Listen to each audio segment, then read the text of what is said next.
നമസ്കാരം. ഡെമോക്രസി തുടങ്ങുകയാണ്. എല്ലാവർക്കും സ്വാഗതം. ആദ്യം ഇന്നത്തെ പ്രധാന കുത്തിത്തിരിപ്പുകൾ. കർഷക സ്നേഹത്തെ ചൊല്ലി KM മാണിയും PC ജോർജും കലാപത്തിൽ. ഭരണത്തിലിരിക്കുമ്പോൾ കർഷകരെ സ്നേഹിക്കാൻ പ്രയാസമാണെന്ന് മാണി. പാലായിലെ ഒരു സഹകരണ സംഘം കർഷകർക്ക് 300 കോടി രൂപ കൊടുക്കാണ്ട് റബ്ബർ കൃഷിക്കാർ പാല് സംഭരിച്ചതാ. വാ ശരി തന്നെടേ. ഞാൻ 10 പൈസക്ക് അണ്ടിപ്പരിപ്പുകൾ വിറ്റ് നടന്നിട്ടുണ്ടേ. അന്ന് എന്റെ കൂടെ നീ ഉണ്ടായിരുന്നല്ലേ. പാലായിൽ തന്നെയുള്ള മറ്റൊരു സംഘം ഈ കട്ടുമുടിച്ചവന്മാരെയൊക്കെ ഒന്നൊന്നായി പുറത്തു കൊണ്ടുവരാൻ അന്വേഷണം നടന്നുകൊണ്ടിരിക്കുകയാണ്. നമുക്ക് ചർച്ചകൾ തുടരാൻ എന്റെ മറ്റവൻ വരും. എനിക്ക് സമയമില്ല. പ്രതിഷേധിച്ചുകൊണ്ട് ഞാനും എന്റെ പാർട്ടിയും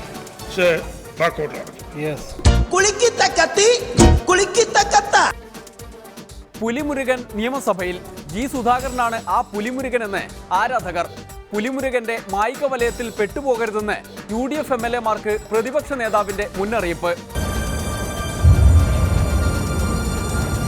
മുരുക എന്ന് വിളിക്കുമ്പോ ആ പുലിമുരുകൻ മുരുകൻ കേട്ടറിവിനേക്കാൾ വലുതാണ് മുരുകൻ എന്ന സത്യം. ആ അടിമതിയുടെ വരൻ പുലികൾക്ക് ഞങ്ങളുടെ PWD മിനിസ്റ്ററെയും അതുപോലെ വനംവകുപ്പ് മന്ത്രിയെ കാണുമ്പോൾ പുലിമുരുകനാണെന്ന് തോന്നും. മന്ത്രിമാരാകുന്ന പുലിമുരുകന്മാർ ഒന്നിച്ച് ആ നിലപാട് സ്വീകരിക്കും.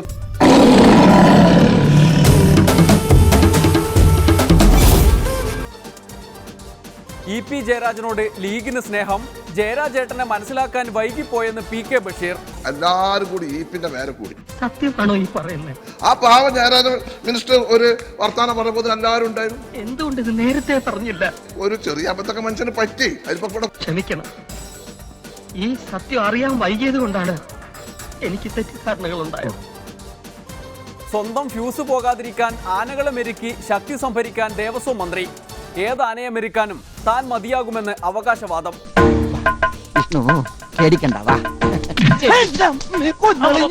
കല്യാണി എന്ന് പറഞ്ഞിട്ട് അതിന് കൊമ്പുണ്ടല്ലോ. അത് കൊമ്പല്ലടാ മണ്ട, തേറ്റ തേറ്റ. ചില പെണ്ണാനക്ക് തേറ്റ ഉണ്ടാവും. ആനയാണ് സൂക്ഷിച്ചെടുത്തില്ലണം. അങ്ങനെ പേടിയൊന്നുമില്ല എനിക്ക്. പുലിമുരുകനാണ് നാട്ടിലെ താരം. വരയൻ പുലികളെ ആക്രമിച്ച് കീഴ്പ്പെടുത്തുന്ന പുലിമുരുകൻ. കേരള രാഷ്ട്രീയത്തിൽ ഒരു പുലിമുരുകൻ പിറക്കുമോ? പിണറായി മന്ത്രിസഭയിൽ അങ്ങനെയൊരു പുലിമുരുകൻ ഉണ്ട് എന്നാണ് നിയമസഭയിൽ നിന്ന് ഭരണ പ്രതിപക്ഷ ഭേദമന്യേ ചിലർ പറയുന്നത്. അത് പൊതുമരാമത്ത് മന്ത്രി G. സുധാകരനാണത്രേ.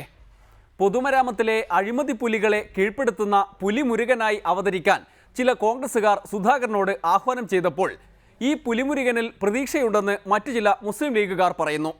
എന്നാൽ G. സുധാകരൻ എന്ന പുലിമുരുകൻ തേരോട്ടം തുടങ്ങിയെന്നാണ് സഖാക്കളുടെ പ്രഖ്യാപനം.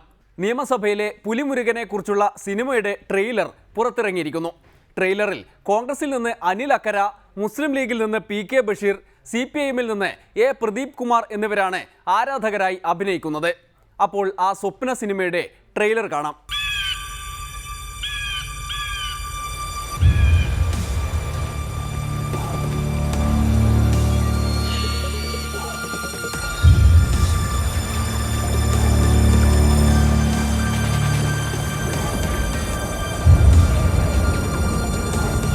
മുരുക എന്ന് വിളിക്കുമ്പോൾ ആ പുലിമുരുകൻ അതിന്റെ സർവസംഹാര ഭാഗത്തിൽ അഴിമതിക്കെതിരെ ചാടി വരും എന്നുള്ള കാര്യം നിങ്ങൾ കാത്തിരുന്നോളൂ. മുരുകൻ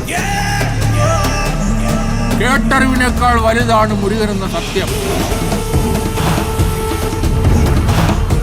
ആ അടിമതിയുടെ വരൻ പുലികൾക്ക് ഞങ്ങളുടെ PWD മിനിസ്റ്ററെയും അതുപോലെ വനംവകുപ്പ് മന്ത്രിയെ കാണുമ്പോൾ പുലിമുരുകനാണെന്ന് തോന്നും. 6 തലയിൽ ബുദ്ധിയും അതിനൊത്ത ശക്തിയുമുള്ള അറുമുഖനാണവൻ.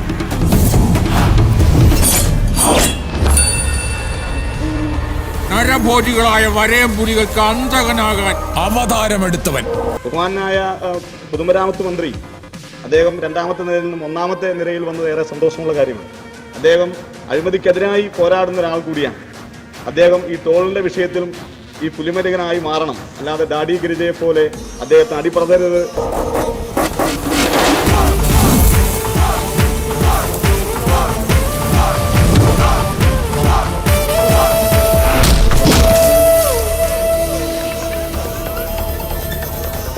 അവിടെ അടിമതിയുടെ വരയൻ പുലികൾ അടയിരിക്കുന്ന മടയാണ് UDF. മുരുകനടഞ്ഞ നരസിംഹ നരസിംഹ.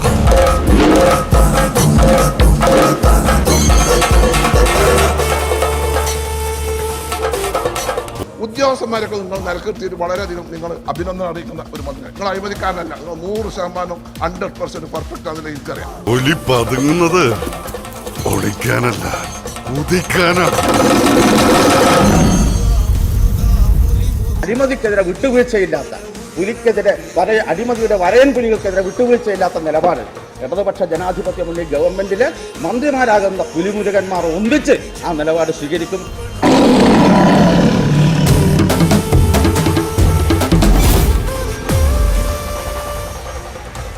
പ്രതിപക്ഷ പാർട്ടിയിലെ യുവാക്കളായ നേതാക്കൾ ഈ പുലിമുരുകന്റെ വലയത്തിൽ വീണുപോകും എന്നാണ് നിയമസഭാ ചർച്ചകൾ സാക്ഷ്യപ്പെടുത്തുന്നത്. ചെന്നിത്തല കാര്യമായി എല്ലാവരെയും ഉപദേശിക്കണം. എന്നാൽ PK കുഞ്ഞാലിക്കുട്ടിക്ക് പേടിക്കാനേ ഇല്ല. ഭാവിയിൽ ഇടതുപക്ഷത്തോടൊപ്പം കൂടേണ്ടതിനെക്കുറിച്ചാണല്ലോ അവർ ആലോചിക്കുന്നത്. അതുകൊണ്ട് PK ബഷീറിന് എന്തു പറയാം, ആരെയും പുകഴ്ത്താം. ബഷീറിനാണെങ്കിൽ G സുധാകരനെ കുറിച്ച് പണ്ടേ അതിരുകവിഞ്ഞ ആരാധനയാണ്. അതുകൊണ്ട് നിയമസഭയിൽ പിന്നിലിരുന്ന സുധാകരനെ മുന്നിലേക്കിരുത്തിയതിലെ അപകടമാണ് ബഷീർ കൃത്യമായി കണ്ടുപിടിച്ചത്. വോട്ടെടുപ്പിനിടെ VSന്റെ വോട്ടിംഗ് യന്ത്രം ഒളിഞ്ഞു നോക്കി എന്ന പരാതി സുധാകരനെതിരെ നിലനിൽക്കുകയുമാണല്ലോ. അപ്പോഴാണ് നിയമസഭയിൽ VSന്റെ അടുത്തുകൊണ്ട് സുധാകരൻ സഖാവിനെ ഇരുത്തിയത്. ബഹുമാനായ സുധാകരൻ മിനിസ്റ്റർ അതേപോലെ സമാധാനത്തോടു കൂടി അവിടെ ഇരിക്കുകയും കൊണ്ടുപോയിട്ട് അദ്ദേഹത്തിന് ഞങ്ങൾ ആ VSന്റെ അടുത്തിരുത്തി. അല്ലെങ്കിൽ തന്നെ പാളിയോക്കിന് ഒരു കേസുണ്ട്. അത് പാളിയോക്കിന് ഒരു കേസുണ്ട്. ഇപ്പൊ രണ്ടാമത്തെ പാളിയോക്കിന് കേസ് എടുക്കാൻ പോണോ? സഭയായതുകൊണ്ട് കുഴപ്പമില്ല. നിങ്ങൾ ആലോചിച്ച് നോക്കി, അദ്ദേഹത്തിനെ കൊണ്ട് ഏതൊക്കെ നിരക്ക് അദ്ദേഹത്തെ മാനസികമായി അദ്ദേഹത്തിന് സംഘർഷം ഉണ്ടാക്കാൻ കഴിയും. പാളിയൊക്കെ വോട്ട് ചെയ്യുമ്പോഴേ എത്തി നോക്കിയ സംഭവം ഉണ്ടല്ലോ, അങ്ങനെ ഒരു സംഭവം ഉണ്ടായല്ലോ. പാളി നോക്കിയ വിവർത്തനമാണോ? അത് സാറ് അപ്പം എത്തി നോക്കി അത് സാറില്ല. ഇവിടെ സാർ കുറെ സംഗതികൾ അൺപാർട്ട്മെന്റ് ഒക്കെ ഉണ്ടാവും. കണ്ടില്ല, കേട്ട് നിങ്ങൾക്ക് നീക്കം ചെയ്യണ്ടൊക്കെ നീക്കം ചെയ്യണം. ഞാൻ പറയാനൊക്കെ പറയാം. പിന്നെ കേട് കഴിച്ചിലൊക്കെ എടുത്തോളൂ, ബാക്കിയൊക്കെ അതൊക്കെ അങ്ങനെ ചെയ്യൂ. അല്ലെങ്കിലും പ്രാദേശിക ഭാഷ ഡെമോക്രസിക്ക് വലിയ ഇഷ്ടമാണ്. അതുകൊണ്ട് തന്നെ ബഷീറിന്റെ വർത്തമാനവും സുധാകരന് മാത്രമല്ല EP ജയരാജനെയും ബഷീറിന് വലിയ സ്നേഹമാണ് എന്നാണ് അറിവ്. കുഞ്ഞാലിക്കുട്ടിക്കും ലീഗിനും പണ്ടേ പ്രിയമാണത്രേ EP-യെ. അപ്പോൾ പിന്നെ ബഷീറിന്റെ കാര്യം പറയണോ? EP അന്ന് മുഹമ്മദ് അലി ക്ലേന് ഒരു ആ മരണത്തിനെ പറ്റി ഒന്ന് പറഞ്ഞപ്പോ എല്ലാരും കൂടി EP-ന്റെ മേലെ കൂടി. സത്യമാണോ ഈ പറയുന്നത്? എന്നാലും വിവരവും ഡോക്ടറേറ്റും പണ്ഡിതന്മാരൊക്കെ ആയിട്ടുള്ള ആൾക്കാരുണ്ടല്ലോ. നമ്മളെ ജലീല് നല്ല ബുദ്ധിജീവിയാണല്ലോ. ആദ്യം പോയി കണ്ട ആർട്ടിസ്റ്റ് ശങ്കരനെ കൊണ്ടേക്കാണ്ട് കാർട്ടൂണിസ്റ്റ് ശങ്കരനാക്കി. അപ്പൊ ഈ മീഡിയാസ് ആരും ഇല്ലായിരുന്നല്ലോ, അല്ല അപ്പൊ ആരും ഇല്ലായിരുന്നല്ലോ. നമ്മുടെ teacher honourable prime minister Pinarayi Vijayan എന്ന് പറഞ്ഞു, അപ്പോഴും ആരും ഇല്ലായിരുന്നല്ലോ. അല്ല നിങ്ങളില്ല, അപ്പോഴൊക്കെ എവിടെയായിരുന്നു ഈ മീഡിയക്കാരൊക്കെ? ആ പാവം ജയരാജ മിനിസ്റ്റർ ഒരു വർത്താനം പറഞ്ഞപ്പോൾ എല്ലാവരും ഉണ്ടായിരുന്നു. എന്തുകൊണ്ട് ഇത് നേരത്തെ പറഞ്ഞില്ല? അദ്ദേഹം ഒരു ചെറിയ അബദ്ധമൊക്കെ മനുഷ്യന് പറ്റി. അതിപ്പോ ഇവിടെ കുഞ്ഞാലി പിടിച്ചാൽ ഇന്നെങ്കിലും നിങ്ങൾ തൊള്ളോട് കുഞ്ഞാലി പിടിച്ചാലും നന്നാക്കി പറഞ്ഞല്ലോ പാർക്കിഷൻ. എനിക്കൊന്ന് സമാധാനമായി. ക്ഷമിക്കണം, ഈ സത്യം അറിയാൻ വൈകിയത് കൊണ്ടാണ് എനിക്ക് തെറ്റിദ്ധാരണകൾ ഉണ്ടായത്. നേരത്തെ തന്നെ കുഞ്ഞാലിക്കുട്ടി സാഹിബിനെ ചെന്നിത്തല ഇടയ്ക്കിടയ്ക്ക് കൊട്ടിവിടുന്നുണ്ട്. വ്യവസായ മന്ത്രിയായിരുന്നപ്പോൾ നടത്തിയ നിയമനങ്ങളെക്കുറിച്ച് കഴിഞ്ഞ ദിവസം ചോദിച്ചപ്പോൾ അതിന് ഞാനെന്ത് പിഴച്ചു എന്നാണ് പ്രതിപക്ഷ നേതാവ് ചോദിച്ചത്. ആ ചോദ്യത്തിന് ബഷീർ ഉത്തരം പറയണ്ടേ? അതൊക്കെ ആവശ്യമില്ലാത്ത അൺനെസസറി ക്വസ്റ്റ്യൻ ചോദിക്കരുത്.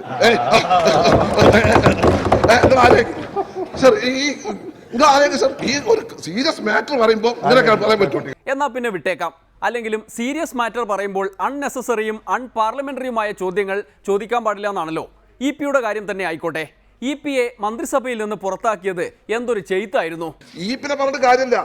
നിങ്ങൾ ആദ്യം പാർട്ടിന്റെ VS അച്യുതാനന്ദന് ഒരു പത്രാസിൽ നടക്കാൻ വേണ്ടി കണ്ടിട്ട് അദ്ദേഹത്തിന് ആദ്യം തന്നെ എന്ത് ചെയ്തു? ഒരു കാറ്, ഒരു ബംഗ്ലാവ്, അദ്ദേഹത്തിന് പിന്നെ ഒരു ഓഫീസ്, ഇതൊക്കെ കൊടുത്തു. ഇവിടെ ഓഫീസ് അത് കൊടുത്തു. പിന്നെ ഇപ്പൊ ഓഫീസ് ശരിയാകാത്തോണ്ടാണ് പെരയിൽ മീറ്റിംഗ് കുടിക്കുന്നത്. അല്ല നിങ്ങൾ ആലോചിച്ച് നോക്കണം, നിങ്ങളെ പാർട്ടിയാണല്ലോ. നിങ്ങളെ പാർട്ടി നിങ്ങൾ ആലോചിക്കട്ടെ. നിങ്ങളിങ്ങനെ എല്ലാവരെ പറ്റി ഇങ്ങനെ പറയും. നിങ്ങളെന്താ ചെയ്തത്? നിങ്ങൾ എന്താ ചെയ്തതെന്ന് ഇങ്ങനെ PK ബഷീർ ചോദിക്കുമ്പോൾ അതിന് നിങ്ങൾ എന്താ ചെയ്തതെന്ന് പ്രദീപ് കുമാർ തിരിച്ചു ചോദിക്കുകയാണ്.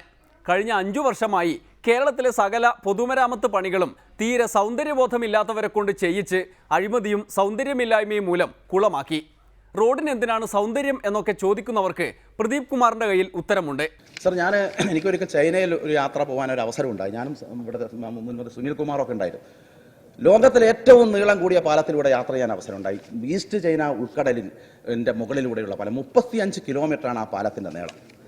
സർ, ആ പാലത്തിലൂടെ യാത്ര ചെയ്യുന്ന സമയത്ത് നമ്മൾ 35 കിലോമീറ്ററും പോകുന്ന സമയത്ത് മടുപ്പുണ്ടാകാതിരിക്കാൻ പാലത്തിൻ്റെ ഡിസൈൻ മാറുക. 4-5 കിലോമീറ്റർ കാണുമ്പോൾ അതിൻ്റെ ഡിസൈൻ മാറുകയാണ്, അതിൻ്റെ പിന്നെ കളർ മാറുകയാണ്. സർ, ഇവിടെ ഇപ്പോഴും നമ്മൾ ചെയ്തുകൊണ്ടിരിക്കുന്നത് എന്തൊക്കെയാണ്?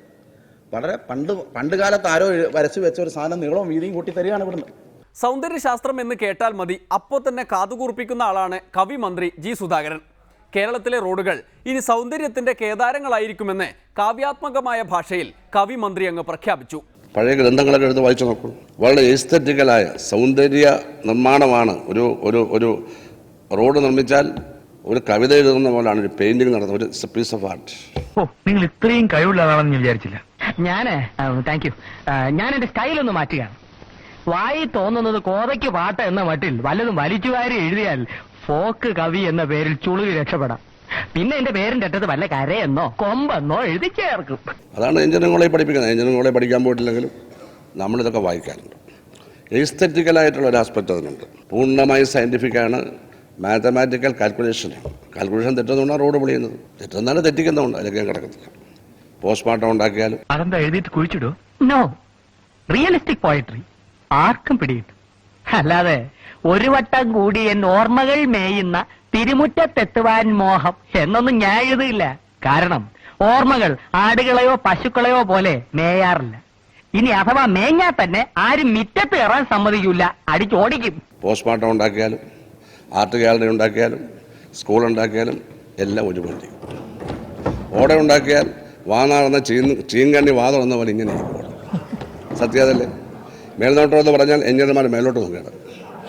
ഇതെല്ലാം ഇവിടെ കിടക്കുന്നതാണ്. അതൊക്കെ ഞാൻ കിടക്കുന്നില്ല. വന്ന് കേറിയപ്പോ തന്നെ അടിച്ചോടിക്കേണ്ടതായിരുന്നു. അന്ന് ഞാനത് ചെയ്തില്ല. അതാ എനിക്ക് പറ്റിയ തെറ്റ്. റോഡ് നിർമ്മിച്ചാൽ ഒരു കവിത എഴുതുന്ന പോലാണ് ഒരു പെയിന്റിംഗ് നടത്തുന്നത്, ഒരു പീസ് ഓഫ് ആർട്ട്. എന്റെ ക്ഷമ നീ പരീക്ഷിക്കരുത്. എന്തായാലും ജി സുധാകരൻ മന്ത്രിസഭയിൽ തന്നെ വേണം. അത് ഡെമോക്രസിക്കും നിർബന്ധമുള്ള കാര്യമാണ്. എന്നാൽ നിയമസഭയിൽ ഉണ്ടായിട്ടും ഒരു ഗുണവുമില്ലാത്ത ചിലരുണ്ട്. കെ എം മാണിയുടെ കാര്യമെടുക്കാം. ഒരു ഇടവേള കഴിഞ്ഞ് ഈ കള്ളന്മാരുടെ പേരിൽ നടപടി സ്വീകരിക്കാൻ തന്റെ ഇടമുണ്ടോ ഈ ഗവൺമെന്റിന്? ഒരു സംശയം പി സി ജോർജിന് വേണ്ട. നീ പോക്കരത്തരം പറഞ്ഞ ഞാൻ തെണ്ടിത്തരം പറയും. നിനക്കെന്നെ അറിഞ്ഞൂടാ, നീ കൂടുതൽ ആളാവല് കേട്ടാ. നമുക്ക് ചർച്ചകൾ തുടങ്ങി. നീ തുടരാൻ നിന്റെ മറ്റവൻ വരും, എനിക്ക് സമയമില്ല. പ്രതിഷേധിച്ചുകൊണ്ട് ഞാനും എന്റെ പാർട്ടിയും വാക്കൗട്ട് നടത്തും. കുളിക്കിത്ത കത്തി